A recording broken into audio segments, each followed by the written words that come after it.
주제는 이 도시에서 어떻게 사명자로 살아갈 것인가 하는 것입니다. 우리는 이 도시에 또 인근에 있는 시지를 바라보도록 보내심을 받은 하나님의 사명자들입니다. 70명의 제자를 주님께서 각 동네와 각 지역으로 보내시는 것처럼 우리도 이곳에 하나님의 나라를 전파하고 교회를 세우도록 보냄을 받은 사람들입니다. 우리는 사명자입니다 하는 메시지를 몇 번 말씀을 드렸지만 이 도시에서 어떻게 사명을 감당하고 살 수 있는지, 살아갈 것인지 하는 말씀은 나누지 못했습니다. 오늘 이 본문을 통해서 이 도시에서 어떻게 사명자로 살 것인가 하는 주제를 다루려고 합니다. 예수님께서 70명의 제자를 각 도시로 보내시면서 어떻게 살아가야 될까 하는 지침을 함께 주시면서 보내셨습니다. 이 지침을 잘 따라가면 성공적인 삶을 살고 성공적인 사명을 감당할 수가 있다 하는 것이죠. 그래서 우리도 오늘 말씀하신 지침을 잘 순종하신다면 삶 가운데 승리가 있을 것이고 뿐만 아니라 또 주님께서 보내신 사명을 감당하는 삶을 살아낼 수가 있을 줄 믿습니다. 첫 번째 지침입니다. 추수할 일꾼을 보내주시기를 기도하라는 것입니다. 자, 70명의 제자를 보내시면서 주수지로 보내시면서 주님께서 추수한 일꾼을 보내달라, 그렇게 간절히 기도하라, 이 명령을 하셨습니다. 2절 보시면 이르시되 추수할 것은 많되 일꾼이 적으니 그러므로 추수하는 주인에게 청하여 추수할 일꾼을 보내주소서 하라. 자, 추수할 것은 무엇이고 추수할 일꾼은 무엇입니까? 바로 깨달아지죠. 이 추수는 영혼을 구원하는 것이죠. 지금 70명의 제자들을 각 동네와 각 지역으로 보내시면서 하나님의 나라를 전파하라고 하셨습니다. 그 말은 영혼을 구원하라, 이 말씀을 하시는 것이죠. 그래서 여기서 추수는 영혼을 구원하는 것이구나 하는 것을 우리가 알 수가 있습니다. 자, 그런데 턱없이 일꾼이 부족하다는 것입니다. 이 70명 가지고 어느 세월에 이 동네와 도시를 복음화시키겠느냐, 어느 세월에 영혼을 구원하겠느냐, 그렇게 탄식하시는 것이죠. 그래서 턱없이 일꾼이 부족하니까 추수하시는 하나님께 추수할 일꾼을 보내달라고 기도하라 하고 말씀을 하신 것입니다. 자, 성도님들, 우리가 살고 있는 도시, 우리가 보냄받은 도시를 보십시오. 추수할 것이 많습니다. 경산의 기독교 인구를 5%라고 얘기하더라고요. 그런데 많이 쳐서 10%라고 생각해 보십시다. 그리고 경산의 인구를 유동인구에 쳐서 30만이라고 얘기합니다. 그러면 기독교 인구는 3만 명입니다. 비기독교 인구는 27만 명입니다. 27만 명은 지옥에 떨어질 수밖에 없습니다. 추수할 것이 많이 있죠. 우리 도시에 추수할 일꾼을 보내달라고 우리가 부르짖어야 할 이유가 바로 여기에 있습니다. 경산에 더 많은 추수할 교회들이 일어나야 하고 또 추수할 일꾼들이 더 많이 일어나야 합니다. 경산에 교회가 많다고 얘기하지만 중요한 것은 추수할 능력을 가진 교회가 일어나는 것이죠. 하나님께서 이 도시를 추수하실 수 있도록 하나님 일꾼 보내주십시오. 더 많은 일꾼 보내주십시오. 그리고 우리 교회가 추수할 능력이 있는 교회가 되기를 원합니다 하고 부르짖어야 합니다. 추수할 것은 많되 일꾼이 적다. 왜 일꾼이 적을까요? 주님을 따라다녔던 사람들은 많이 있었습니다. 수많은 사람들이 주님을 따라다녔습니다. 그런데 왜 일꾼이 적다고 말씀하실까요? 막상 보내려고 하는데 보낼 사람이 70명밖에 없다는 겁니다. 지난주 말씀을 나누었습니다만 무엇 때문에 못 간다고 했습니까? 아버지 장례 때문에 못 간다 말씀드렸고 또 집에 인사 좀 하고 오겠다고 미련 두는 사람들이 있어서 못 간다고 말씀을 드렸습니다. 또 안락한 삶이 목적인 사람, 그런 사람 불러봤자 결국 사명에 부딪히게 되면 도망갈 사람들이기 때문에 남아있는 사람이, 그 많은 사람이 쫓아다녔지만 보낼 사람이 70명밖에 없었습니다. 그렇기 때문에 주님이 탄식하시면서 하나님 일꾼을 좀 보내달라고 기도하라 하고 말씀을 하시는 것입니다. 우리 교회도 일꾼들이 많이 있습니다. 그러나 더 많은 일꾼이 일어나야 됩니다. 하나님께서 더 많은 일꾼을 일으켜주시도록 또 더 많은 일꾼을 보내주시도록 저는 정말 사모하고 간절합니다. 그냥 그럭저럭 목회하려고 이 길에 들어선 것이 아니거든요. 정말 영광스러운 교회를 한번 해보고 싶습니다. 하나님이 붙들고 사용하시는 그 능력이 있는 교회, 수수할 능력이 있는 교회를 한번 해보고 싶습니다. 그런데 일꾼은요, 그냥 오지 않습니다. 구해야 합니다. 구해야 해요. 하나님 일꾼 보내달라고, 일꾼 일으켜달라고 그렇게 구하지 않으면 일어나지 않습니다. 자, 오늘 본문을 자세히 보십시오. 추수하는 주인이 누구십니까? 추수를 일으키시는 주인이 누구십니까? 하나님이시죠. 추수할 주인에게 구하여 추수할 일꾼을 보내달라. 일꾼을 보내시는 분은 또 누구십니까? 하나님이시죠. 하나님께서 다 하시는 거예요. 하나님께서 북치고 장구치고 다 하십니다. 그런데 누구 보고 기도하라고 하십니까? 우리 보고 기도하라고 하시는 거예요. 이것이 하나님께서 일하시는 방식입니다. 하나님께서는요, 우리가 기도하기도 전에 우리에게 필요한 것이 무엇인지를 다 하신다고 말씀하셨어요. 그러나 어떻게 하라고 말씀하셨습니까? 구하고 찾고 두드려야 한다고 말씀하셨죠. 구하지 않으면 받지 못합니다. 너희가 시기하기까지 원하나 얻지 못하면 구하지 아니함이라. 그래서 주님께서 구하고 찾고 두드리라고 말씀하시는 것입니다. 구하는 자가 얻을 것이고 찾는 자가 찾을 것이고 두드리는 자에게 열릴 것이라고 말씀하신 것입니다. 그러므로 우리가 갈급해야 됩니다. 하나님 일꾼 보내주십시오. 하나님 일꾼 보내주십시오. 하나님 일꾼 일으켜 주십시오. 이 도시를 추수하기 원합니다. 이 도시를 복음화 시키기 원합니다. 그런 간절한 소원과 소망이 우리 가운데 일어나야 되는 겁니다. 하나님께서는 이 관계를 통해 일하기를 원하시죠. 하나님의 백성이 하나님의 뜻이 무엇인지 알고 하나님의 그 뜻을, 그 마음을 알고 그 뜻대로 행하기 위해 사모하고 그것을 제1번으로 구하는 것. 그런 사람들을 통해서 하나님은 하나님의 역사를 이루어가기를 원하시는 것입니다. 그것이 하나님의 일하시는 방식입니다. 그런데 우리가 한눈 팔면, 잠깐 한눈 팔면 우리 기도 제목의 대부분이 무엇입니까? 우리가 필요로 하는 것들로 다 채워지죠. 우리가 원하는 것들로 다 채워집니다. 우리의 꿈들로 다 채워집니다. 하나님의 꿈, 하나님의 소망이 1순위가 아니게 됩니다. 그러나 성도님들, 하나님께서 가르쳐 주셨지 않습니까? 무엇을 먼저 구해야 할지. 마태복음 6장 33절에 그런즉 너희는 먼저 그의 나라와 그의 의를 구하라. 그리하면 이 모든 것을 너희에게 더하시리라. 무엇을 먹을까, 무엇을 입을까? 그것 먼저 구하지 마라. 내가 다 알고 있다. 내가 책임진다. 먼저 하나님의 나라와 의를 구하라. 그리하면 이 모든 것을 너희에게 더하리라. 플러스 시켜주겠다는 것입니다. 성도님들, 우리가 하나님을 믿어야 합니다. 우리 하나님께서 나를 책임지신다는 걸 믿어야 됩니다. 이 믿음이 없으면 일꾼 보내달라는 기도를 제1번 순위로 할 수가 없어요. 당장 죽는다고 생각하기 때문에. 그러나 아들을 주셔서 우리를 이 지옥 구덩이에서 건져내신 분이 바로 우리 하나님 아버지십니다. 아들의 피를 통해 사단 마귀에게 묶였고 종로를 타던 우리를 건져내신 분이 바로 우리 하나님 아버지십니다. 하나님 아버지를 믿으십시오. 1번 순위로 하나님 일꾼 보내주십시오. 하나님 일꾼 일으켜 주십시오. 이 도시를 추수하기 원합니다. 그렇게 기도하시기 바랍니다. 솔로몬 왕이 초기 때 하나님께 무엇을 구했습니까? 많은 금은을 달라고 구했습니까? 아니면은 전투력을, 군사력을 주셔서 대적을 크게 이길 수 있도록 해달라고 구했습니까? 그런 걸 구하지 않았습니다. 하나님의 나라를 하나님의 말씀대로 다스릴 수 있는 지혜를 주십시오. 하나님의 나라를 먼저 구했죠.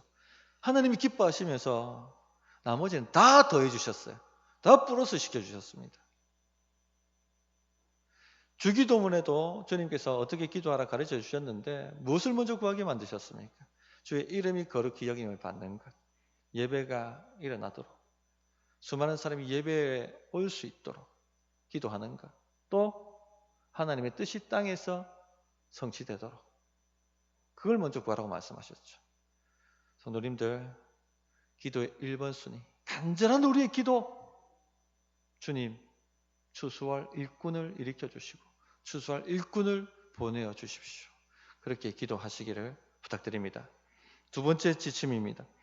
하나님의 능력을 의지하고 사명에 집중하라 하고 말씀을 하셨습니다. 3절 4절에 나옵니다.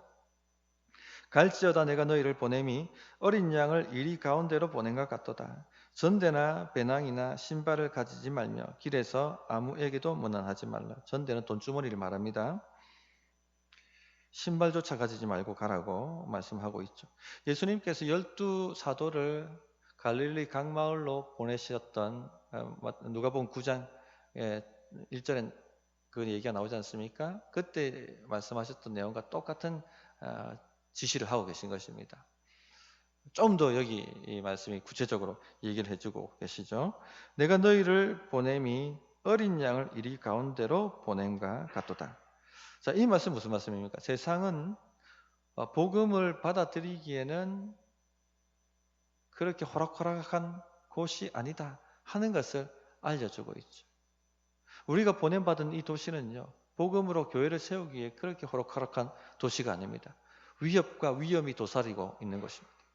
이리때가 가득한 곳입니다. 신앙생활을 하려고 하면 핍박과 고난을 가져다 주는 곳입니다. 어려움을 가져다 주는 것입니다. 수많은 장애물들이 있고 수많은 난간이 기다리고 있는 곳이 바로 우리가 보냄받은 이 도시입니다. 그래서 너희를 보내는 것이 어린 양을 이리때 가운데 보내는 것과 같다 하고 말씀하신 것입니다.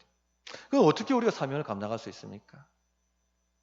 어린 양 같은 우리가 이 이리때 소굴인 이 도시에 보냄을 받았는데 어떻게 사명을 감당할 수가 있습니까? 사명 감당하는 것은 고사하고 살아남을 수 있습니까? 어린 양이 이리때 가운데 들어가는데 어떻게 살아남습니까? 이리때가 보자마자 늑달처럼 달려들어서 가죽과 뼈만 남기고 다 그냥 먹어치울 것입니다. 사단 마귀가 이처럼 우리를 삼키려고 죽이려고 이를 버득버득 갈면서 노려보고 있다는 얘기입니다. 어떻게 살아남을 수 있을까요? 저는 동물의 왕국 다큐멘터리를 자주 봅니다.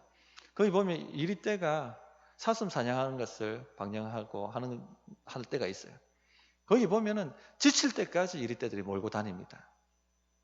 완전히 지쳐가지고 이 사슴이 기지맥진하면 그때서야 숨통을 끊고 때로 달려들어서 가죽과 뼈만 남기고 먹는 것을 보았습니다. 어떻게 살아남을 수 있을까요?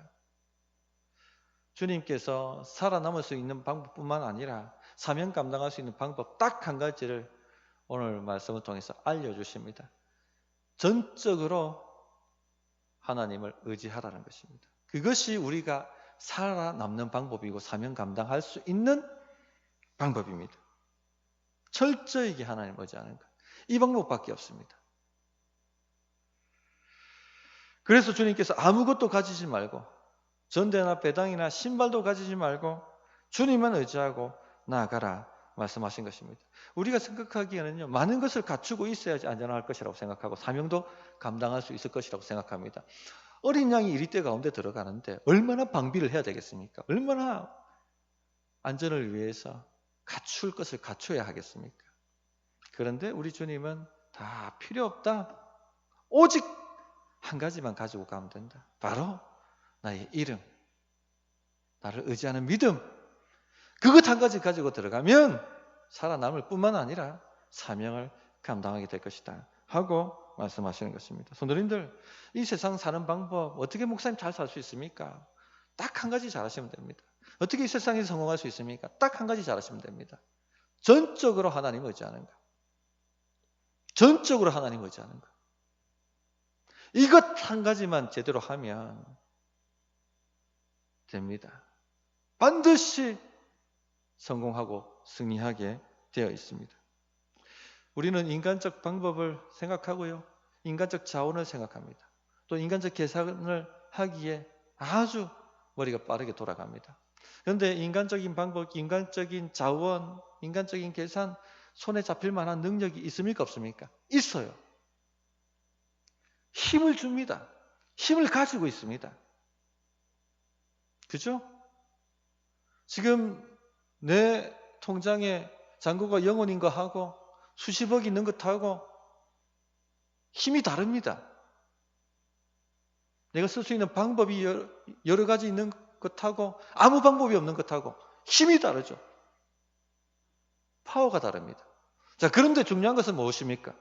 위기 때에 이 파워가 나를 구원할 만한 능력이 되느냐 안 되느냐, 이것이 핵심이죠.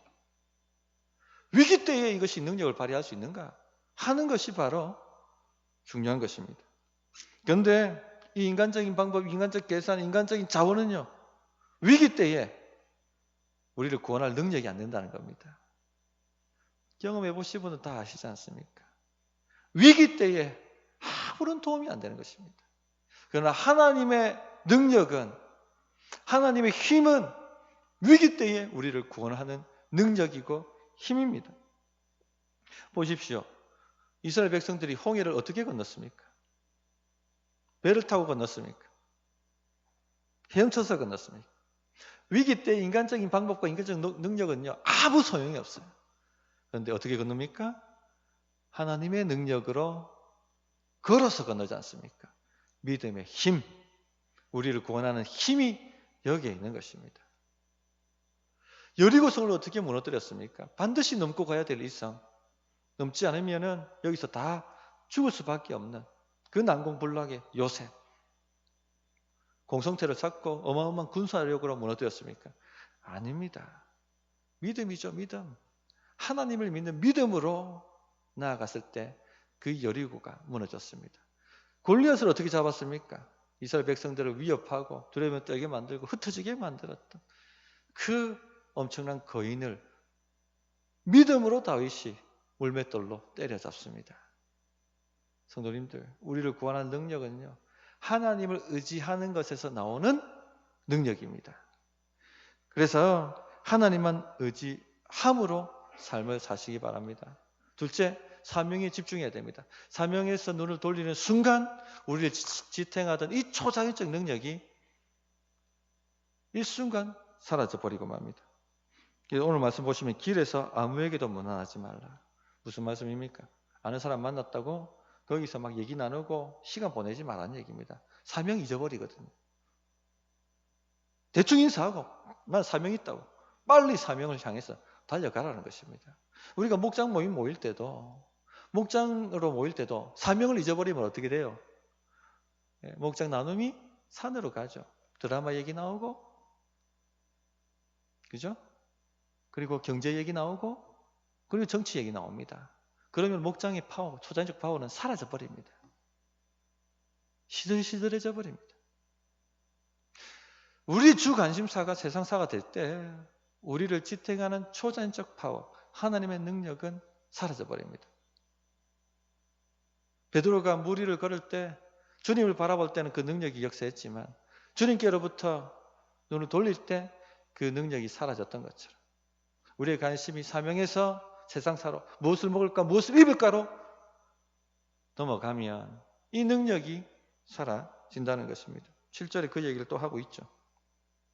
그 집에 유하며 주는 것을 먹고 마시라. 일꾼이 그 싹을 받는 것이 마땅하니라. 이 집에서 저 집으로 옮기지 마라. 왜 이 집에서 저 집으로 옮기지 말아야 됩니까? 누가복음 9장 설교할 때 말씀드렸습니다. 그죠? 집에 그 마을에 갑니다. 문을 똑똑 두드립니다. 복음을 받아들이면 하나님 나라가 가까웠다 얘기하고 능력으로 사람들을 고칩니다. 문제를 해결해 줍니다. 그리고 그 집에 유하면서 마을을 전도하기 시작합니다. 전도하다 보니까 부잣집 주인이 전도된 것입니다. 아이고 우리 집에 오십시오.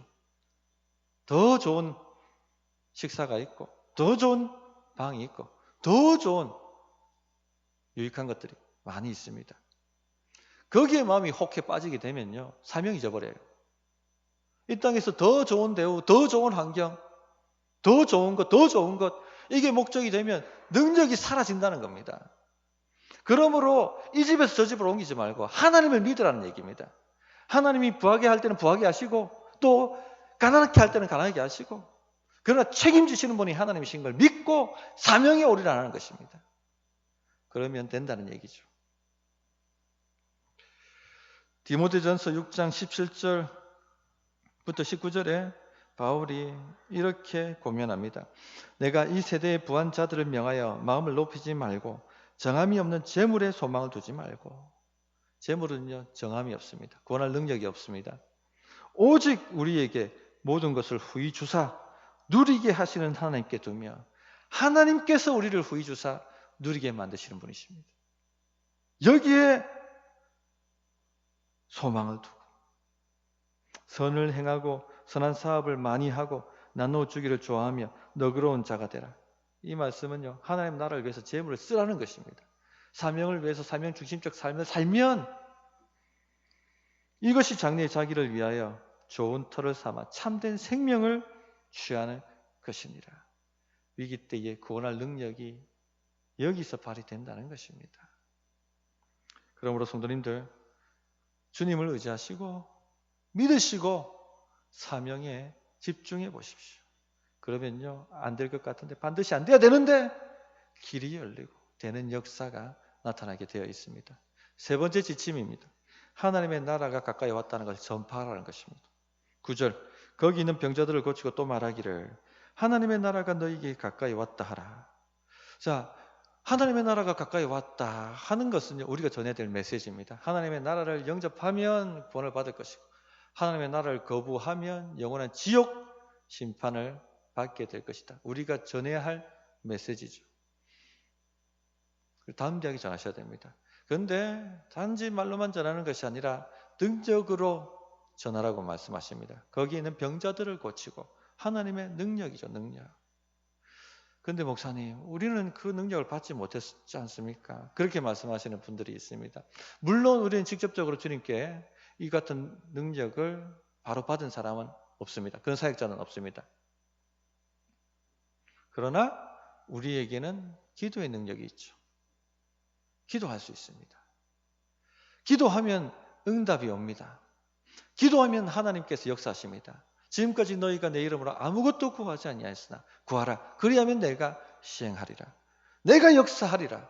내가 행하리라 약속하셨어요. 성도님들, 기도에는 응답이 옵니다. 이것을 보여주는 것이 하나님의 나라가 가까이 왔다라고 증거하는 것입니다. 특별히 아픈 사람들을 위해서 기도하십시오. 하나님이 고쳐주십니다. 인생 문제 때문에 씨름하시는 분들을 위해서 기도하십시오. 문제가 해결됩니다. 역사가 나타납니다. 가정의 우환지고가 끊이지 않는 분들을 위해서 기도하십시오. 하나님이 살아계신 것을 친히 나타내실 것입니다. 그것이 바로 세상 사람들에게 하나님의 나라가 가까이 왔다 하고 증거하는 것입니다. 아이고, 어떻게 사세요? 어떻게 하세요? 염려하지 마세요. 나는 기도합니다. 그리고 기도 응답이 일어나는 것을 보게 해주셔야 됩니다. 내가 기도해 줄 테니까 교회 나오세요. 그렇게 담대히 증거해야 됩니다. 두 번째, 하나님의 나라의 희락을 보여줘야 합니다. 로마서 14장 17절에 하나님의 나라를 정의하고 있죠. 하나님의 나라는 먹고 마시는 것이 아니고 오직 성령 안에 있는 의와 평강과 희락이라고 말씀하셨어요. 하나님의 나라가 가까이 왔다는 것, 무엇으로 보여줍니까? 성령 안에서 의와 평강과 희락으로 보여주는 것입니다. 성령 안에서 의가 뭡니까? 말씀대로 살아가는 모습 보여주는 것이죠. 우리가 말씀대로 살아가면요, 세상 사람들이 하나님의 임재를 경험합니다. 하나님이 함께 하신다는 것을 그들이 안다는 것입니다. 또 성령 안에서 평강과 희락입니다. 얼마나 걱정, 근심거리가 많습니까? 요 문 앞만 나가도 걱정거리, 염려거리가 산더미로 몰려오지 않습니까? 오늘의 염려를 끝내고 나면 다음날 아침 내일의 염려가 또 찾아옵니다. 오늘의 문제를 해결하고 나면 다음날 또 내일의 문제가 우리 앞에 다가옵니다. 그런데 교인들은요, 예수 믿는 사람들은요, 어때요? 늘 낙심하고 우울해하고 답답해하고 그렇게 살지 않죠. 찬양을 흥얼거리며 기도하고 희락이 있는 겁니다. 희락이. 평강과 희락이 있는 거예요. 하나님의 나라가 여기 있다라고 말하는 것입니다. 저는 우리 교인들 볼 때마다 하나님 나라 희락이 있다 하는 것을 깨닫습니다. 목양실에서 말씀 연구하고 준비하고 있으면요, 어디서 들려오는지 막 하하 호호 성도들 웃는 소리가 들려옵니다. 심지어는 깔깔거리면 소리도 들립니다. 가르르 웃습니다. 아니 저 사람들 걱정도 많고 염려거리도 많은데 제가 또 들어서 또 알고 있는 바가 있지 않습니까? 아이고 저 집사님 저런 문제가 있고 저 집사님 저런 문제가 있는데 근데 하하 호호 희락이 있는 것입니다. 문제가 많은데도 불구하고 삼삼오오 모여서 원로회로 모이든지 청소하러 심지어는 교회 청소하러 와서까지 삼삼오오 모여서 삶을 나누고 기도 제목을 함께 나누는데 막 웃음소리가 끊이지 않는 것입니다. 세상 사람들이 보면요 이해가 안 되는 풍경이에요. 아니 이런 걱정이 많고 지금 안 돼도 지금 안 되는 상황인데 아니, 어떻게 웃고 다닙니까? 웃고 다닙니까? 이것이 바로 하나님 나라가 가까웠다라고 증거하는 하나님 나라의 희락의 능력입니다. 이렇게 살면요 결국 어떻게 됩니까? 문제가 해결되죠. 길이 열리기 시작하죠. 이것을 보여주는 것입니다. 우리 성도님들 잘하고 계십니다. 더욱더 그렇게 행동하시기 바랍니다. 뿐만 아니라 하나님 나라가 가까웠다는 것은요 하나님의 심판이 있다 하는 것을 증거하는 메시지도 포함합니다. 그래서 10절 11절을 보시면 어느 동네에 들어가든지 너희를 영접하지 아니하거든 그 거리로 나와서 말하되 너희 동네에서 우리 발에 묻은 먼지도 너에게 떨어버리노라. 그러나 하나님의 나라가 가까이 온 줄을 알라 하라. 이렇게 지침을 내리셨습니다. 자, 영접하지 않는 자에게는요 하나님의 심판이 임합니다. 이건 분명히 우리가 증거해야 될 메시지입니다. 유대인들이 이방인 마을에 들어갔다가 나올 때는요 발에 있는 먼지를 탁 털어버립니다. 하나님의 나라가 너희하고는 상관이 없다 하고 이렇게 증거하는 것입니다. 복음을 받아들이지 않는 사람들에게 이런 행동을 통해서 너희들은 하나님의 나라에서 배제된 사람, 하나님의 심판을 받을 수밖에 없는 사람들이라고 증거하라. 그렇게 말씀해 주시는 것입니다. 그래서 우리가 복음을 전할 때 예수님을 영접하지 않으면 지옥 심판을 받을 수밖에 없다는 것을 분명하게 증거해야 됩니다. 그런데 어떤 책에서 봤는데 몇 년 전에 미국 통계에 의하면요 50%의 기독교인들이 미국의 기독교인들이 지옥을 믿지 않는다고 얘기합니다. 지옥이 없다라고 생각한답니다. 우리나라 통계는 제가 살펴보지 못했습니다만 아마 어쩌면 많은 사람들이 지옥을 믿지 않을 거예요.